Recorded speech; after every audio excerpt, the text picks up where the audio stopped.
문학작품의 완성도를 높이기 위해서 글쓰기 기법 가운데 기승전결이라고 하는 구성법이 있습니다. 글의 흐름을 기승전결의 4단계로 나누고 각 부분이 최적의 역할을 분담하도록 구성함으로써 문학적 완성도를 높이고자 하는 기법입니다. 기는 이야기의 실마리를 꺼내는 단계죠. 도입 부분을 가리키고, 승은 그 이야기에 펼쳐나가는, 이어나가는 그런 단계고, 전은 전환 혹은 반전을 도모하는 단계, 마지막 결, 마무리를 통해서 결론을 도출하는 단계입니다. 어떤 글이 이런 4단계의 과정을 충실하게 지킨다면 독자들은 흥미를 갖고 그 글을 읽게 될 것이고, 그런 글은 설득력도 높아질 수밖에 없습니다. 그런데 요즘에는 이 기승전결이라고 하는 말이 기승전 땡땡땡 뭐 이런 사용법을 볼 수가 있습니다. 무슨 말을 하든지 항상 결론의 자리에 땡땡땡이 들어가 있잖아요. 무슨 말을 하든지 결론은 항상 땡땡땡으로 끝나는 경우 기승전 땡땡땡이다라고 말을 합니다. 예를 들면 대화의 주제가 뭐든지 간에 끝에 가면 부동산 문제로 끝난다거나 아니면 어떤 연예인, 어떤 정치인의 문제로 결론이 나는 것 등입니다. 이런 경우에 그 문제에 꽂혀 있기 때문이다라고 말을 합니다. 꽂힌다는 게 무슨 뜻입니까? 쓰러지거나 빠지지 않도록 깊게 박아둔다는 의미입니다. 어떤 사람의 머릿속에 어떤 것이 너무 깊게 각인이 되어 있기 때문에 무슨 주제로 대화를 시작하는지 간에 마지막에 가면 결론은 항상 머릿속에 박힌 그 얘기로 끝난다는 것입니다. 어떤 것에 꽂혀 있다는 것은 오로지 그것만 생각하고 그것에만 집착한다는 의미가 있기 때문에 대개 부정적인 의미로 사용을 합니다. 그런데 꽂혀 있는 게 좋은 것, 바람직한 것이라면 그것이 긍정적인 영향을 미치게 될 것이기 때문에 반드시 부정적이라고 말할 수는 없을 것입니다. 예를 들어서 어떻게 하면 세상을 아름답게 변화시킬 수 있을 것인가, 여기에 꽂혀 있는 한 사람이 있다고 가정을 해봅시다. 그러면 세상을 아름답게 하려는 것에 꽂혀 있는 그 사람으로 인해서 세상은 어떻게든 조금이나마 아름답게 변화될 것이므로 그 사람에 꽂혀 있으면 긍정적이라고 말할 수 있을 것입니다. 요즘 여러분에게 꽂혀 있는 게 있습니까? 혹시 있다면 그건 부정적인 것입니까? 아니면 긍정적인 것입니까? 오늘 이 시간에는 본문의 말씀을 통해서 무언가에 꽂혀 있는 한 사람을 만나보도록 하겠습니다. 자, 우리 본문 19절 말씀 화면을 보면서 한번 같이 읽겠습니다. 시작. 유대인들이 예루살렘에서 제사장들과 레위인들을 요한에게 보내어 네가 누구냐 물을 때에 요한의 증언이 이러하니라. 아멘. 유대인들이 등장을 합니다. 자, 이 유대인들은 도대체 누구였기에 예루살렘 성전의 제사장들과 레위인들을 세례 요한에게로 보낼 수 있었을까요? 당시 제사장들과 레위인들은 신분이 낮은 사람들이 아니었습니다. 그런데 그들에게 이래라 저래라 세례 요한에게로 가라 라고 명령할 수 있는 유대인들이라면 상당히 신분이 높은 사람이라고 봐야 할 것입니다. 24절로 가보시면 제사장들과 레위인들을 보낸 사람은 바리새인들이었다라고 말합니다. 그런데 단지 바리새인이라고 하는 이유로 제사장들과 레위인들을 마음대로 좌지우지할 수는 없었을 것입니다. 아마도 이 유대인들은 사내들인 공회의 의원들이었을 것으로 보입니다. 사내들인 공회는 대제사장 그리고 그를 보좌하는 여러 제사장들, 유대교의 원로들, 율법학자들 이런 사람들로 구성이 되었는데 이 가운데 제사장들과 레위인들을 세례 요한에게 보낸 사내들인 공회 의원은 누구였을까요? 오늘 본문은 그냥 바리새인들이라고 말하고 있기 때문에 정확하게 알 수는 없지만 제 소견으로는 이 사람들은 바리새파에 속한 율법학자들로서 산헤드린 공회의 의원들이었을 것이라고 봅니다. 그렇다면 산헤드린 공회는 왜 제사장들과 레위인들을 세례요한에게로 보낸 것일까? 어느 날 유대 광야에 낙타 가죽으로 만든 옷을 입고 메뚜기와 석청, 바위에서 나는 꿀을 먹으며 지내는 괴짜가 나타났습니다. 그리고 그가 외쳤습니다. 회개하라, 천국이 가까웠다. 그런데 별난 놈이라고 그냥 치부하기에는 그의 영향력이 심상치가 않았습니다. 많은 사람들이 그에게로 몰려들었습니다. 산헤드린 공회 차원에서 관심을 갖고 그에 대한 조사가 필요한 상황이었습니다. 그렇다면 이때 세례요한은 어디에 있었는가?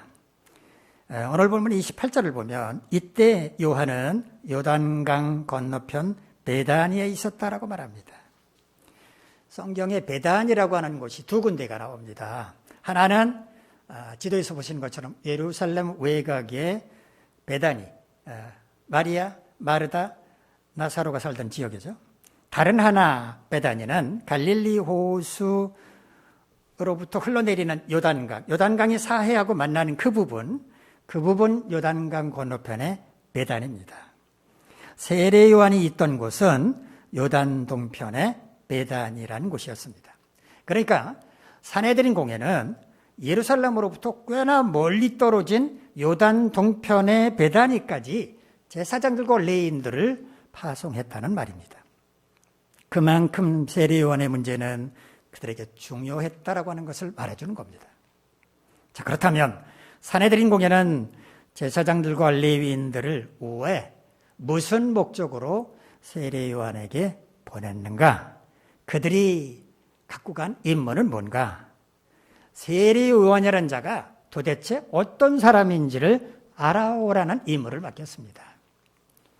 오늘 본문을 보면 네가 누구냐라는 말을 하고 있는데 이 말을 헬라 원문 성경으로 보면 수 티스 에이라고 하는 말인데요. 그대로 직역하면 너는 누구냐라는 뜻입니다.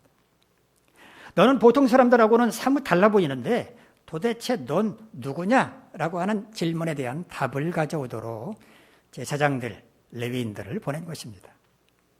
자, 우리 본문 20절부터 23절까지 말씀 화면을 보면서 한번 같이 읽겠습니다. 시작. 요한이 드러내어 말하고 숨기지 아니하니 드러내어 하는 말이 나는 그리스도가 아니라 한데 또 묻되 그러면 누구냐 내가 엘리냐냐 이르되 나는 아니라 또 묻되 내가 그 선지자냐 대답하되 아니라 또 말하되 누구냐 우리를 보낸 이들에게 대답하게 하라. 너는 내게 대하여 무엇이라 하느냐 이르되 나는 선지자 이사야의 말과 같이 주의 길을 곧게 하라고 광야에서 외치는 자의 소리로라 하니라. 아멘. 제사장들과 레위인들이 세례 요한에게 너는 누구냐라고 물었을 때 요한이 뭐라고 대답을 했습니까? 나는 그리스도가 아니다라고 대답을 했습니다. 뭔가 앞뒤가 맞지 않지 않습니까? 너는 누구냐라고 물으면 뭐라고 대답해야 맞습니까? 나는 요한입니다 라고 대답하는 게 상식적인데 그런데 요한은 나는 그리스도가 아니라고 대답을 했습니다. 마치 동문서답을 하듯 왜 이렇게 대답하는 걸까요? 이것은 제사장들과 레위인들이 세례 요한에게 질문한 것을 요한복음의 저자 사도 요한이 생략을 했기 때문이라고 생각을 합니다. 제사장들과 레위인들은 너는 누구냐라고 묻기 전에 당신이 행동하는 것과 말하는 것을 볼 때 하나님께서 마지막 때에 이 땅에 보내시겠다고 말씀을 하신 메시아가 아닐까 우리는 생각하는데 도대체 당신은 누굽니까? 라고 물었을 것입니다. 그러나 사도 요한은 그 앞부분을 생략한 채 당신은 누구입니까? 라고 물은 것으로 기록합니다. 자, 아무튼 세례 요한은 자신이 그리스도가 아니라고 대답을 했는데 그가 숨기지 않고 드러내어 말했다라고 소개를 합니다. 숨긴다라고 하는 말은요, 헬라 아르네오마이라고 하는 말을 번역한 건데 부인하다, 아니다라고 말한다는 뜻입니다. 또 드러내어 말한다라고 하는 것은 헬라어 호몰로게오라는 말을 번역한 건데 동의하다, 고백하다, 솔직하게 말한다는 뜻입니다. 당신 혹시 메시아, 그리스도 아닙니까? 당신 도대체 누굽니까? 라고 물었을 때 세례 요한은 나는 그리스도가 아닙니다 라고 솔직하게 대답했다는 뜻입니다.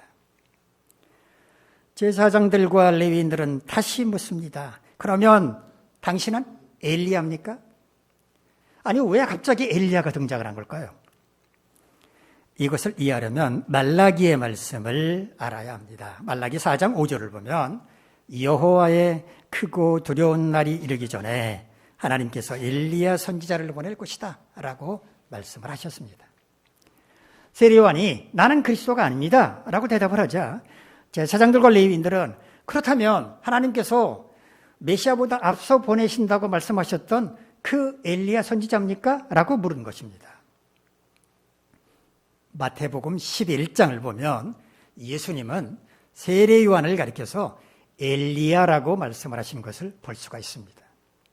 그런데 정작 세례 요한은 엘리야가 아니라고 대답을 했습니다. 이게 뭘까요? 이것은 세례 요한 자신이 말라기 선지자가 예언한 그 엘리야의 역할을 감당한다는 것을 몰랐기 때문이 아니고 실제로 세례 요한의 이름은 요한이지 엘리야가 아니지 않습니까? 그런 의미였을 수도 있고 또 자신은 엘리야 선지자처럼 그렇게 대단한 존재가 아니라고 하는 겸손함에서 그렇게 대답한 것이라고 볼 수도 있습니다. 그런데 제사장들과 레위인들 참 집요했습니다. 자신은 엘리야가 아니라고 대답한 세례 요한에게 이번에는 그러면 당신은 그 선지자요? 라고 물었기 때문입니다. 그 선지자, 신명기의 말씀을 인용하는 것입니다. 신명기 18장 15절에서 모세는 이렇게 말합니다. 네 하나님 여호와께서 너희 가운데 네 형제 중에서 너를 위하여 나와 같은 선지자 하나를 일으키시리니 너희는 그의 말을 들을지니라. 여기 선지자, 모세가 말하는 선지자는 메시아로 이 땅에 오실 예수 그리스도를 가리킨다고 보고 있습니다. 제사장들과 레위인들은 모세가 말한 선지자가 아니냐라고 물은 것입니다. 그러나 세례 요한은 그 질문에도 역시 아니다라고 대답을 합니다. 하지만 제사장들과 레위인들은 거기서 멈추지 않습니다. 우리가 예루살렘으로 돌아가서 우리를 보낸 분들에게 당신에 대해서 뭐라고 보고를 해야 하느냐? 당신은 스스로를 무엇이라고 말하겠느냐라고 물었습니다. 우리가 예루살렘에서 먼 길 여기까지 오지 않았느냐? 그런데 당신이 누군지도 모르고 돌아갈 수는 없지 않느냐? 그러니까 제발 당신이 누군지 좀 우리에게 말해달라라고 사정을 한 것입니다.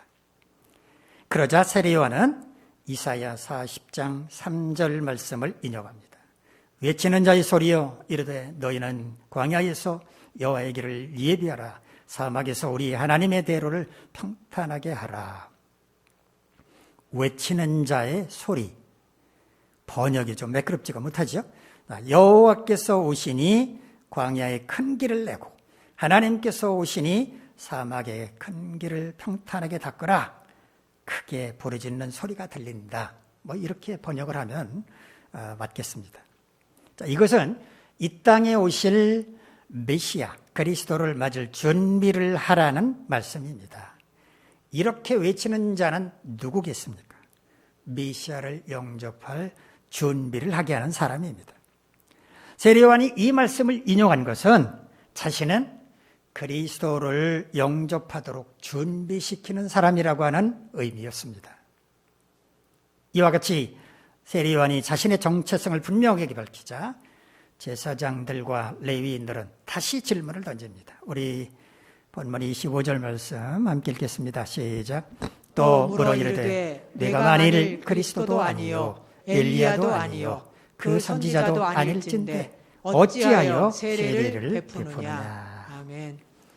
그리스도도 아니고 엘리야도 아니고 선지자도 아니라면 무슨 자격으로 당신이 사람들에게 세례를 베푸는 것입니까? 라고 물은 것은 제사장들과 레위인들로서는 당연한 질문이었을 것입니다. 세례요한이 뭐라고 대답하는지 한번 확인해 볼까요? 우리 본문 26절, 27절 말씀 함께 읽겠습니다. 시작. 요한이 대답하되 나는 물로 세례를 베풀거니와 너희 가운데 너희가 알지 못하는 한 사람이 섰으니 곧 내 뒤에 오시는 그이라. 나는 그의 신발끈을 풀기도 감당하지 못하겠노라 하더라. 아멘. 세례요한은 당신 왜 세례를 베푸는 겁니까? 라고 하는 질문에 대해서 정확한 대답을 하는 대신에 자신은 물로 세례를 베풀 뿐이며 자신의 뒤에 오시는 분은 자신과 비교할 수 없을 만큼 위대하신 분인데 자신은 감히 그분의 신발끈조차 풀 수도 없는 존재라고 말합니다. 마가복음 1장 8절을 보면 나는 물로 세례를 베풀었지만 내 뒤에 오시는 분은 성령으로 세례를 베푸실 것이다 라고 말을 합니다. 그러므로 세례요한이 자신이 물로 세례를 베푸는 것은 앞으로 장차 그분이 오셔서 베풀 세례의 예비적인 임시다. 임시로 나는 세례를 베푼다 라고 말을 한 것입니다. 세례요한 당시 사회에서는 주인의 신발끈을 푸는 것은 종들 가운데서도 가장 낮은 종이 담당했다고 합니다. 그러므로 세례요한이 자신은 그분의 신발끈조차 풀 수 없는 존재라고 말한 것은 자신은 그리스도의 종될 자격도 없을 만큼 비천한 존재다라고 자신을 낮춘 것입니다. 산헤드린 공회가 제사장들과 레위인들을 파송을 해서 그들이 요단강 건너편 베다니로 가서 세례요한을 만났을 때 그 사람들은 분명히 세례요한에게 자신의 신분을 밝혔을 것입니다. 우리는 산헤드린 공회에서 온 사람들입니다 라고 말했을 것입니다. 그런데 그들이 다짜고짜 메시아 그리스도 얘기를 꺼냈고 세례요한이 아니라고 대답을 하자 그러면 엘리야입니까? 모세가 말한 그 선지자입니까? 라고 물었을 때 세례요한은 어떤 생각이 들었을까요? 보통 사람이었다면 야, 산헤드린 공회가 나를 이 정도로 생각을 하는구나. 그리스도, 엘리야, 그 선지자 정도로 나를 생각하고 있구나 라고 생각을 하고 약간 으쓱해지고 교만해질 수도 있었을 것입니다. 그런데 세례요한은 시종일관 변함없이 자신은 그리스도가 아니고 엘리야도 아니고 그 선지자도 아니라고 그저 그리스도께서 오실 길을 예비하라고 외치는 사람, 그리스도의 가장 낮은 정도 될 수 없는 존재라고 대답을 했습니다. 비록 산헤드린 공회는 자신을 그리스도급, 엘리야급, 그 선지자급으로 높게 평가를 했지만 거기에 조금도 영향을 받지 않고 자신의 본분을 지켰던 것입니다. 세례요한은 한마디로 말해서 그리스도께 꽂혀있던 사람이었습니다. 산헤드린 공회가 그를 그리스도, 엘리야, 선지자 수준만큼 높였지만 그의 입에서는 오직 그리스도라고 하는 말밖에 나오지 않았습니다. 우리는 종종 주를 위해 산다라는 말을 합니다. 우리의 삶의 궁극적인 목적이 주를 위한 것이라고 하는 말입니다. 하루하루 먹고 살기 바빠 정신이 없는데 주를 위해 살 정신이 어디 있습니까? 라고 말씀하실 분이 계실지 모르겠습니다. 그러나 아무리 생업에 분주한 삶을 산다고 하더라도 자신의 삶의 목적은 주님을 높여드리는 것, 주님께 영광을 올려드리는 것이라고 생각하고 산다면 주를 위해 사는 것이라고 말할 수 있습니다. 만일 우리 삶의 목적이 주를 위한 것이라면 우리의 몸도 주님의 것이라고 고백할 수 있을 것이고 우리 삶에서 일어나는 모든 일들, 기쁜 일이든 슬픈 일이든 심지어 고난까지도 다 주님의 섭리라고 말할 수 있을 것입니다. 그야말로 주님께 꽂힌 삶을 사는 것입니다. 하나님은 오늘 본문의 말씀을 통해서 이 시대를 사는 우리들에게 세례요한이 그랬던 것처럼 주님께 꽂힌 삶, 오직 주님만을 높여드리는 삶을 살라고 말씀을 하십니다. 우리는 어떻게 오직 주님만 높여드리는 삶을 살 수 있을까요? 오늘 본문에 세례요한으로부터 그 비결을 찾아보도록 하겠습니다. 첫째, 주님을 높여드리는 것이 내 사명이다 라고 생각을 해야 합니다. 사명에 관해서는 몇 차례 말씀을 드린 적이 있습니다. 이 신약 성경에 사명이라고 하는 말이 나오는 것은 두 군데가 있는데요. 사도행전 20장 24절, 고린도전서 9장 17절로 이 두 군데에 나오는 사명이라고 하는 말은 헬라 원어로는 각각 다른 말입니다. 먼저 사도행전의 사명은 디아코니아라고 하는 말을 번역한 것입니다.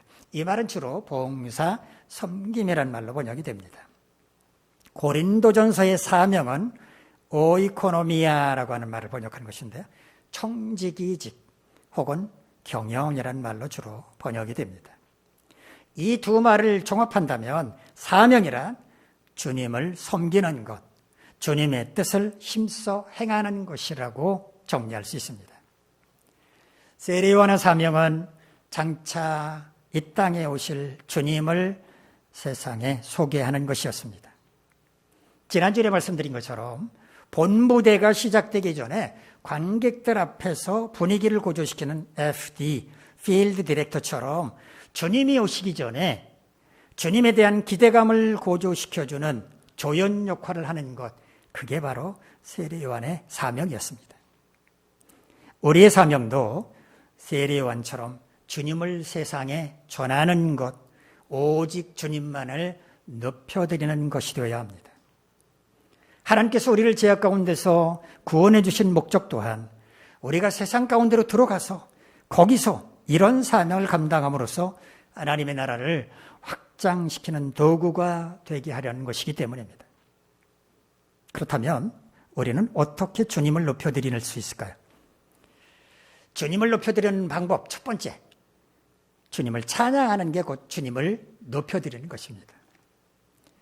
우리가 어떤 사람을 하찮게 여기거나 무시한다면 그 사람에 대해서 좋은 말 할 수 없을 것입니다. 칭찬은 더더욱 못합니다. 그 사람을 진심으로 좋아하고 존경할 때 그 사람에 대해서 좋은 말도 하고 그 사람 칭찬할 수도 있는 것입니다. 누군가를 칭찬한다고 하는 것은 그 사람을 높여주는 행위입니다. 마찬가지로 우리가 주님을 찬양할 때 주님을 높여드리는 것입니다. 찬송가든 복음성가든 우리가 찬양을 한다고 하는 것은 단순히 노래를 부르는 것이 아니라 우리의 마음을 담아서 주님을 높여드리는 것입니다. 그러므로 우리는 찬양할 때 건성으로 할 것이 아니라 내가 지금 주님을 높여드린다라고 하는 자세로 전심으로 해야 하는 것입니다. 두 번째, 주님의 뜻에 순종하는 것이 주님을 높여드리는 것입니다. 순종은 상대방에 대한 존경의 표시입니다. 자식이 부모에게 순종하고 제자가 스승에게 순종하는 것은 부모를 존경하고 스승을 존경하기 때문입니다. 존경하는 마음이 없으면 순종하지 못합니다. 주님의 뜻은 기록된 성경 말씀 10계명이 있고 주의 백성은 이렇게 살아야 한다라고 하는 여러 가지 삶의 지침들이 있습니다. 우리는 이런 주님의 뜻에 순종하여 그 뜻을 따라 살아야 합니다. 그렇게 하는 것이 주님을 높여드리는 것입니다. 세 번째, 우리가 어떤 일을 계획하고 추진해서 좋은 결과가 나타났을 때 내가 잘해서가 아니라 주님이 도우신 결과라고 여겨서 모든 영광을 주님께 올려드리는 것, 그것이 주님을 높여드리는 것입니다. 오늘의 좋은 결과는 오로지 주님의 은혜라고 여겨서 주님께 모든 영광을 올려드리는 것이 주님을 높여드리는 것입니다. 사람들이 성공을 거둔 자신을 주목하고 칭찬할 때 나는 아무것도 아닙니다. 오직 주님이 하신 일입니다라고 고백할 때 우리는 주님을 높여드리는 것입니다. 여러분 모두 주님을 찬양하고 주님의 뜻에 순종하며 좋은 결과를 얻었을 때 주님께 모든 영광을 올려드림으로써 주님을 높여드리는 사명을 감당하시기 바랍니다. 둘째, 오직 주님만 높여드리는 삶을 살려면 어떤 유혹 앞에서도 사명을 잃어버려서는 안 됩니다. 마귀는 회방꾼입니다. 어떻게 해서든지 주님의 자녀들이 빗나가도록 방해를 합니다. 마귀는 주로 세 가지의 방법으로 우리를 유혹합니다. 육신의 정욕, 안목의 정욕, 이생의 자랑입니다. 육신의 정욕이란 우리 몸이 원하는 대로 살도록 유혹하는 것입니다. 영적인 존재인 주님의 자녀들로 하여금 육적인 욕망을 따라 살아가도록 유혹하는 것입니다. 안목의 정욕은 우리의 눈을 통해서 죄악된 것을 보게 함으로써 타락하게 만드는 것입니다. 우리가 죄에 빠지는 과정을 보면 대부분 우리의 눈을 통해서 어떤 것을 봄으로 시작됩니다. 마귀는 우리와 하여금 죄악에 빠질 수밖에 없는 장면을 눈으로 목격하게 함으로써 유혹을 합니다. 이 세계 자랑이란 우리가 소유한 것을 자랑하게 만드는 것입니다. 재산이든 명예든 그것을 자랑함으로 교만에 빠지도록 하는 것입니다. 우리가 주님을 높여드리고자 하는 사명을 감당하려고 할 때 마귀는 그 사명을 감당하지 못하도록 유혹합니다. 그만하면 너 자신도 괜찮은 사람이야.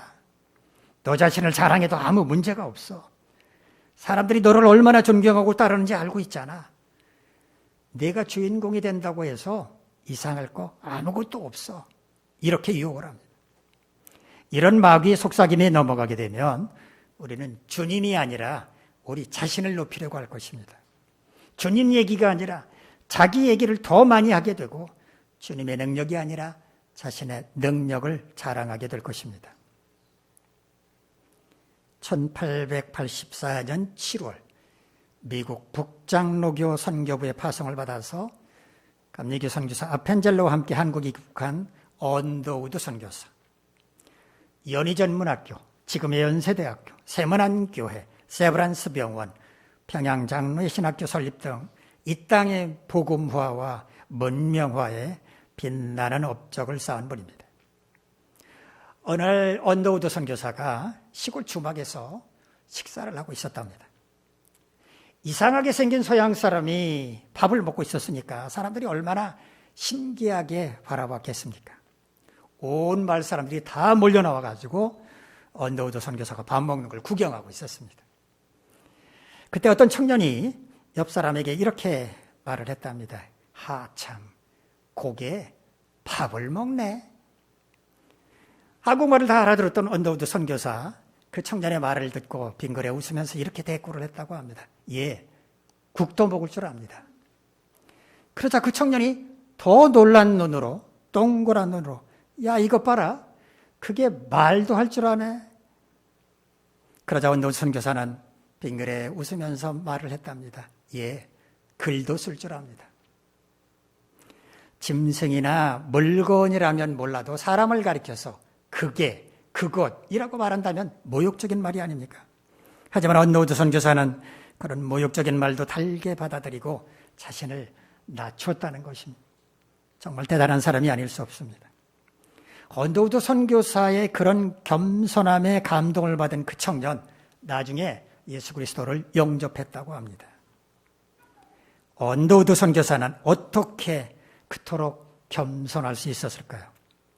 나는 낮아지더라도 오직 주님만은 높여드려야 한다라고 하는 투철한 사명감이 그를 사로잡았기 때문일 것입니다. 세상 어떤 분야에서 성공을 거두었거나 교회 내에서 자신의 입지가 굳건하다고 여기는 사람들은 마귀의 유혹을 각별히 조심하지 않으면 안 됩니다. 수시로 자신을 돌아보면서 주님이 아니라 자신을 높이고 있지는 않은지 살펴보아야 하는 것입니다. 셋째, 오직 주님만을 높여드리는 삶을 살려면 세례 요한처럼 광야에서 외치는 자가 되어야 합니다. 세례 요한은 화려한 예루살렘이 아니라 삭막한 유대 광야에서 천국 복음을 전파하고 예수 그리스도를 소개했습니다. 자, 그렇다면 이 시대의 광야는 어디라고 생각을 하십니까? 사탄의 노예가 되어 살아가는 사람들이 있는 어두운 곳, 구원받아야 할 영혼들이 살아가는 죄악된 세상입니다. 이사야 선지자는 주의 길을 곧게 하라고 광야에서 외친다고 말했는데 주의 길을 곧게 한다는 게 무슨 의미겠습니까? 울퉁불퉁한 길을 평탄하게 만들고 움푹 파인 곳에는 흙을 돋우어서 주님이 편안하게 오실 수 있도록 길을 잘 닦는 것입니다. 사람들이 주님을 영접하는데 방해되는 장애물들을 제거한다라고 하는 영적인 의미도 있습니다. 편견, 걱정, 불안, 열등감 등을 바로잡아주는 것, 그 마음의 시온의 대로를 만들어 주어서 그들이 주님을 영접하는데 아무 거리낌이 없게 하는 것입니다. 이와 같이 광야와 같은 세상 한가운데서 주님을 전하는 것, 이것이 바로 주님을 높여드리는 것입니다. 주님은 구원받은 우리들로부터만 높임을 받으실 분이 아니라 온 세상으로부터 높임을 받으셔야 할 분이기 때문입니다. 사도 바울이 디모데에게 부탁한 것처럼 우리는 때를 얻든지 못 얻든지, 다시 말하면 복음을 전하기 좋은 때든지 그렇지 않은 때든지 어떻게든 복음을 전하려고 노력해야 합니다. 그렇게 하는 것이 진정으로 주님을 높여드리는 길입니다. 세례요한이 유대 광야에서 활동을 시작했을 때 많은 사람들은 그에게 관심을 갖고 그에게로 몰려왔습니다. 심지어 사내들인 공회까지도 세례요한이 하나님께서 보내신 메시아가 아닐까 생각할 정도였습니다. 세례요한으로서는 자신이 마치 역사의 주인공이 된 것과 같은 착각에 빠질 수도 있는 상황이었습니다. 그러나 그는 흔들리지 않았습니다. 자신은 그리스도가 아니고 엘리야도 아니고 그 선지자도 아니며 다만 광야에서 주의 길을 곧게 하는 것이 자신의 사명이라고 하는 것 결코 잊지 않았습니다. 하나님은 구원받은 우리에게 오직 주님만을 높여드리는 삶을 살라는 사명을 맡겨주셨습니다. 우리는 어떻게 주님만을 높여드리는 삶을 살 수 있습니까?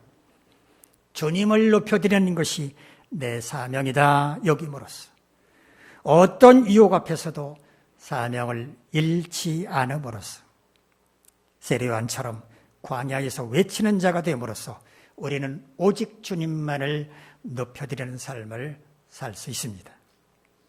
대림절 둘째 주일 예배에 참석하고 계시는 여러분 모두 세례요한처럼 오직 주님만을 높여드리는 삶을 사시기를 간절히 바랍니다. 기도하겠습니다. 거룩하신 하나님, 우리 모두가 오직 주님만을 높여드리는 삶을 살 수 있도록 우리와 동행해 주시고 우리를 도와주시옵소서. 예수님의 이름으로 기도하옵나이다.